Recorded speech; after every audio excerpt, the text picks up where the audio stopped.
2022년 3월 18일 데뷔 후 줄곧 영어곡만 발표 후 우리나라에서만 활동 중인 일본 대형 음반사 겸 기획사 에이벡스 산하의 엑스갤럭시 소속의 7인조 일본인 걸그룹 엑스지. K-팝 업계 출신의 한일 혼혈 프로듀서가 프로젝트를 진두지휘 중이고 모기업 에이벡스는 그룹 활동에 투자를 하는 시스템을 갖고 있습니다. 2017년부터 오디션 등을 통해 연습생을 모아 2022년 데뷔까지 장기간의 트레이닝을 시켰으며 트레이닝은 일본뿐 아니라 아예 한국에 머물면서 받기도 했습니다. 이에 YG 엔터테인먼트 산하의 아카데미 YGX에서 촬영된 댄스 퍼포먼스 영상도 공개된 바 있습니다. 사실 엑스지는 지속적으로 그 활동 과정에 있어서 우리나라에서 불편한 시선이 다소 존재할 수밖에 없는 그룹입니다. 안무, 노래, 심지어 코디나 뮤직비디오 결과물까지 포함한 그룹 프로듀싱 전반에 우리나라 K-팝의 전문 인력들과 함께하고 우리나라 음악방송에서만 활동하면서도 자신들을 K-팝이 아닌 엑스팝이라는 새로운 영역을 개척해나가고 있다는 발언을 하고 있고, 모기업 에이벡스 사장이자 일본 내에서도 거친 언행으로 논란이 많은 마츠오라 마사토 회장이 지속적으로 논란이 될 만한 발언을 다음과 같이 했었습니다. 한국 프로듀서의 프로젝트라서 한국 레이블과의 그런 건 아니야. 전부 일본인이에요. K-팝 스타일 같지는 않아요. 미국 스타일 같죠. 이건 셀 겁니다. 모두 일본인입니다. 한국 프로듀서와 함께 했지만 한국 프로듀서를 썼을 뿐이고요. 모든 권리를 에이벡스가 가지고 있어요. 뭔가 처음에 YG랑 같이 하는 거 아니냐고 했는데 전혀 관계없어요. 5년 동안 만들고 있었어요. 지금 듣고 계신 것은 엑스지의 데뷔곡 티피토스입니다. 유튜브 댓글도 거의 외국인입니다. 케플러의 멤버인 히카루 합류하여라고 하는데 말해도 좋을지 모르겠지만 엑스지에는 합류하지 않는 거 아니야? 또 다른 그룹 멤버로 되는 거 아니야? 앞으로 저희는 이런 게 계속 나올 거예요. 해외 진출 대전제예요. 역시 해외를 노리고 왜 이렇게나 한국에게 치고 있지 않으면 안 되냐고. 일본인도 할 수 있다고. 한국도 처음에 보아라던가 일본에 와서 일본 흉내를 냈으니까 이쪽이 진다면 한국 프로듀서와 짜서 해보자고 철저히 했어요. 어쨌든 대박이야. 내가 대박이라고 할 만큼 상당히 대박이야. 저번에도 말했지만 미국 아이가 22살 아이가 너무 대박이라고 하더라고. 뭐가 대박이냐고 하냐면 영어 완벽, 영어 랩도 완벽하게 할 수 있고 춤도 엄청나서 그런 일본인은 있을 리가 없대. 근데 있는 거야 여기에. 그래서 5년이나 걸렸어. 내 최측근인 보아가 열심히 했어. 칭찬 좀 해줘. 난 말이야 지켜보고 있었을 뿐이야. 장소와 환경 제공만 했을 뿐.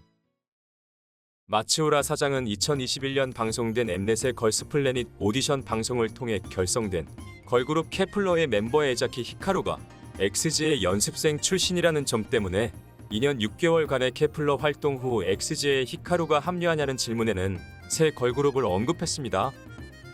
한마디로 마츠오라 사장의 꿈은 엑스지의 성공과 그 후 히카루를 중심으로 하는 새 걸그룹 제작을 통해 지속적으로 걸그룹을 만들겠다고 선언한 셈이 됐습니다.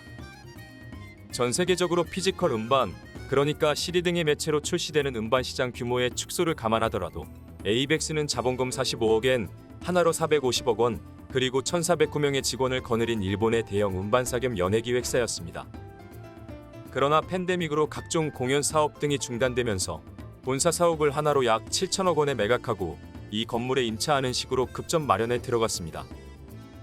1988년에 클럽 음악을 중심으로 해외 음반을 수입, 유통하는 회사로 출발해서 90년대 초반 클럽 뮤직의 컴필레이션 음반을 발매하고 클럽 문화를 전파하려는 성격을 지녔던 혼성 댄스그룹 TRF의 성공, 이후 90년대를 주름잡았던 일본의 유명 뮤지션 겸 작곡가 코무로 테치야와의 협업과 인기 아티스트들의 음반 유통, 그리고 자체 제작 아티스트들의 성공으로 에이벡스는 설립 10년 만에 주식 상장 후 승승장구했었습니다.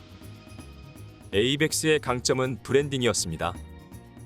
설립 초기부터 회사 로고를 시작으로 회사 브랜딩에 많은 투자를 했던 에이벡스는 90년대의 춤과 노래에 능한 인재들을 꾸준히 발굴하고 데뷔시켜오며 일본의 댄스 뮤직 업계 전반을 선도하며 일종의 세련된 이미지를 만들어가는 데 성공했습니다. 하마사키 아유미, 오오츠카 아이, 코다 쿠미 등의 솔로 여가수가 큰 성공을 거두기도 했습니다. 기업이 커지면서 에이벡스 트랙스나 리듬존 등의 레이블 브랜드를 만들었을 때도 로고 모션을 따로 제작해 브랜딩에 힘을 쏟기도 했었습니다. Avex Tracks, Avex Globe, Avex Tune, Avex Group, Rhythm Zone. 그러나 K-팝의 열도 상륙 이후 점차 에이벡스의 세련된 이미지는 힘을 잃어갔습니다. 내놓는 아티스트들마다 확실한 컨셉을 보여주지 못했던 것이 문제였는데 일단 2001년 에이벡스 아티스트 아카데미를 개설하여 춤과 노래, 연기 등을 교육하는 시설을 설립했고 수강생들이 돈을 내고 수업받는 사설 교육 기관이긴 했으나 여기서 재능 있는 수강생들을 스카우트하며 춤이나 노래의 트레이닝을 거친 인재들을 데려다 데뷔를 시키는 흐름은 만들 수 있었습니다. 주기적으로 오디션도 열었습니다. 이 아카데미는 댄스 마스터라는 브랜드로 홍보하며 실력 있는 댄서들을 육성시켜준다는 것을 강조하고 있기도 합니다. 그러나 정작 트레이닝을 거친 이들을 데려다 과거의 프로듀싱 방식을 벗어나지 못했습니다. 댄스 그룹들은 트레이닝이 없는 아키모토 야스시 프로듀싱하의 48, 46 그룹 등의 걸그룹들이나 모닝고 무스메를 필두로 하는 걸그룹 브랜드 하로프로 걸그룹들이나 메이저 남성 아이돌 시장을 사실상 독점한 자니스처럼 트레이닝이 부실한 곳들과 비교하면 강점이 있었다지만 그뿐이었습니다. 밴드 형태의 그룹들은 96년 데뷔시켰던 여성 보컬과 남성 멤버 2명으로 결성됐던 혼성밴드 에브리리싱이 큰 성공을 거두자 99년 데뷔했던 두어즈 인피니트, 2002년 데이 애프터 투모로우, 2008년 걸렉스트 도어 등을 거치면서 여성 보컬 1명과 남성 멤버 2명의 멤버 구성으로 밴드를 지속적으로 발표하며 소위 컨셉의 답습을 반복했습니다. 걸렉스트 도어는 설립 20주년 기획으로서 회사에 사운을 걸었다며 막대한 홍보비를 쏟아붓고 정규 1집은 한일 동시 발매를 하기까지 하며 21만 장의 판매량으로 선전했지만 이후 음반 판매량은 2013년 천장대로 급감하였고 이내 해체했습니다. 2005년 데뷔한 혼성 댄스 그룹 트리플A가 꾸준하게 인기를 얻으며 활약했지만 팬데믹 직전 돔투어 공연 후 활동을 중단할 예정이었기 때문에 2022년 현재의 현역 그룹으로 보기엔 애매한 감이 있습니다. 다만 멤버 히다카 마치히로가 스카이아이라는 넷네임으로 보이그룹 비퍼스트를 직접 기획사를 세워 제작하고 이를 에이벡스의 도움으로 음반 발매를 하면서 상업적으로 성과를 내고 있다는 점은 고무적이라 볼 수 있습니다. 에이벡스 최초의 아이돌 프로젝트라며 2010년 시작한 아이돌 스트리트 기획이 성공하지 못한 것도 회사 이미지에 긍정적이지 않았습니다. 2010년 회사 설립 최초로 본격적인 아이돌, 정확히는 걸그룹 사업을 공식화했습니다. 이 프로젝트의 프로듀서를 맡은 인물은 에이벡스의 직원이던 히구치 타츠오로, 히구치는 2004년 에이벡스 입사 전 모닝고 무스메를 필두로 하는 업프론트 에이전시 사나의 걸그룹 브랜드 하로프로 소속의 솔로 여자 아이돌 마츠오라 아야의 열성 팬이었고 그녀의 팬사이트의 아야야 스타일을 만든 경력이 있었습니다. 에이벡스에 2004년 입사할 때도 그는 마츠오라 아야의 팬사이트를 구축했던 것과 운영했던 노하우 등을 정리한 보고서를 프레젠테이션하여 입사했었습니다. 이른바 팬의 마음은 팬이 잘 안다는 것으로서 아이돌 팬이 음반사에 들어가서 아이돌 프로듀싱에 뛰어든 형태가 됐습니다. 입사 후에 지속적으로 아이돌, 정확히는 걸그룹 프로듀싱에 대한 제안서를 넣다가 2010년도에 오디션 개최를 시작으로 아이돌 프로젝트가 본격화됐으며 이후 이 오디션 합격자 12명을 모아 슈퍼걸즈라는 걸그룹을 처음으로 결성시켰습니다. 히구치 타츠오는 자신이 덕질을 했던 마츠오라 아야와 모닝고 무스메의 시스템을 벤치마킹했는데 업프론트 에이전시가 모닝고 무스메를 입학과 졸업 시스템을 갖춘 그룹으로 활동시키며 지속적으로 데뷔시키는 후속 걸그룹들을 헬로 프로젝트, 일본식으로 줄여 하로프로라는 이름으로 관리했듯 에이벡스 걸그룹도 일단 슈퍼걸즈를 입학과 졸업 시스템을 통해 멤버들이 주기적으로 변화되는 그룹으로 활동시키면서 새로 데뷔하는 걸그룹들을 묶어 아이돌 스트리트라는 브랜드로 관리를 하려는 시도를 했습니다. 그래서 슈퍼걸즈의 멤버가 되지 못한 오디션 낙선자들을 모아 아이돌 스트리트 일기생이라는 이름으로 일종의 연습생처럼 관리를 시작했습니다. 추후 새로운 걸그룹들을 데뷔시킬 목적이었던 것입니다. 비즈니스적으로는 에이벡스가 메이저 음반사 겸 연예기획사라는 점을 활용해 매니지먼트, 음반 발매, 팬클럽 운영 등 아이돌 활동에 필요한 모든 것을 에이벡스 스스로가 모두 담당하는 360도 비즈니스라는 사업 모델을 내세웠습니다. 일단 첫 데뷔그룹 슈퍼걸즈는 모두가 키우는 아이돌이라는 슬로건 아래 세계 진출을 목표로 하는 걸그룹이라고 프로듀서 히구치 타츠오가 설명했었습니다.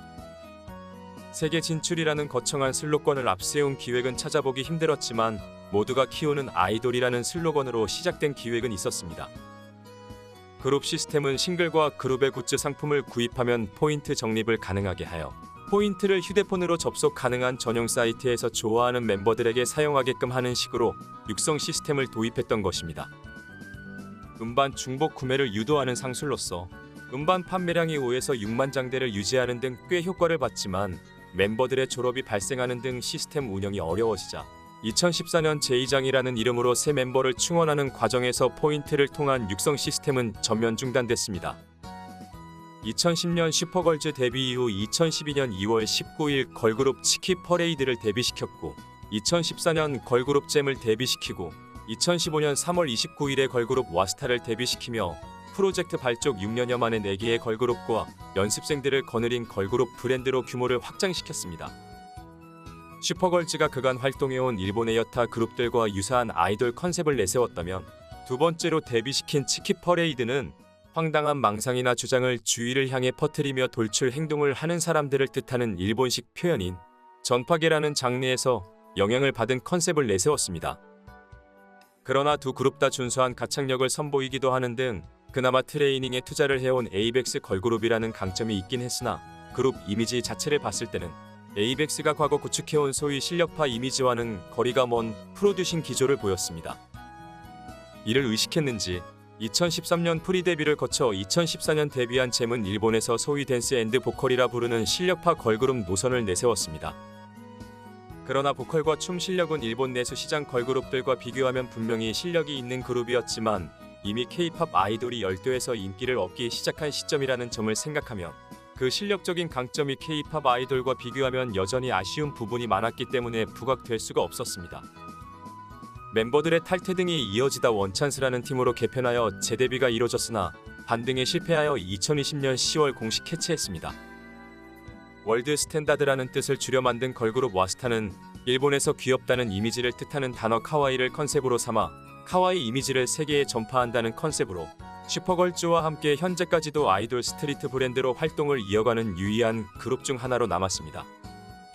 연습생 브랜드 스트리트생은 8기생까지 일본 전역에서 뽑고 48 그룹들처럼 오디션 출신 지역별로 연습생들을 나눠서 자니스의 아이돌들처럼 연습생들도 프리 데뷔 형태의 그룹을 결성시켰으나 아이돌 스트리트 브랜드가 2020년 프로듀서 히구치의 퇴사와 맞물려 향후 브랜드 유지가 어려워지면서 의미가 없어지게 됐습니다. 이런 상황 속에서도 2000년 에이벡스는 자사 홈페이지에도 주요 경력으로 언급하고 있는 우리나라 SM엔터테인먼트와 계약을 맺은 덕분에 K-팝 아이돌들을 통한 사업이 승승장구했고 이는 자연스레 에이벡스 브랜드의 이미지 상승에 도움을 줬습니다. 가수 보아의 일본 매니지먼트와 프로듀싱을 맡으며 SM엔터테인먼트와 처음 연을 맺었을 때만 해도 프로듀싱 주도권은 에이벡스가 갖고 있었고 이후 동방신기와 천상지휘의 일본 매니지먼트를 맡았을 때도 에이벡스 주도의 프로듀싱으로 이들은 일본에서 활동했었습니다. 그러나 2008년 1월 16일 발매된 동방신기의 일본 첫 오리콘 차트 1위 곡 퍼플라인은 비록 프로듀서 이름에 마츠우라 사장의 이름이 올라가 있긴 하나 곡 자체는 SM의 한국 프로듀서들이 만든 곡이었습니다. 쉽게 말해 우리나라에서 트레이닝을 받아서 일본에서 데뷔한 우리나라 가수가 우리나라 프로듀싱으로 일본에서 성공한 사례였습니다. 물론 일본의 일반 대중들은 어쨌든 에이벡스 브랜드의 프로듀싱 그룹으로 인식했기 때문에 에이벡스는 그간의 브랜드 이미지 유지에 이득을 본 셈이 됐습니다. 이후 YG 엔터테인먼트와 제휴로 YGEX를 만들어 에이벡스는 또 한 번 K-팝 프로듀싱의 결과물로 이득을 봤습니다. YGEX는 YG 엔터테인먼트의 독자적인 프로듀싱을 보장해주는 독립 레이블이며 빅뱅을 시작으로 일본 내에서 꾸준한 성과를 내고 있기도 합니다.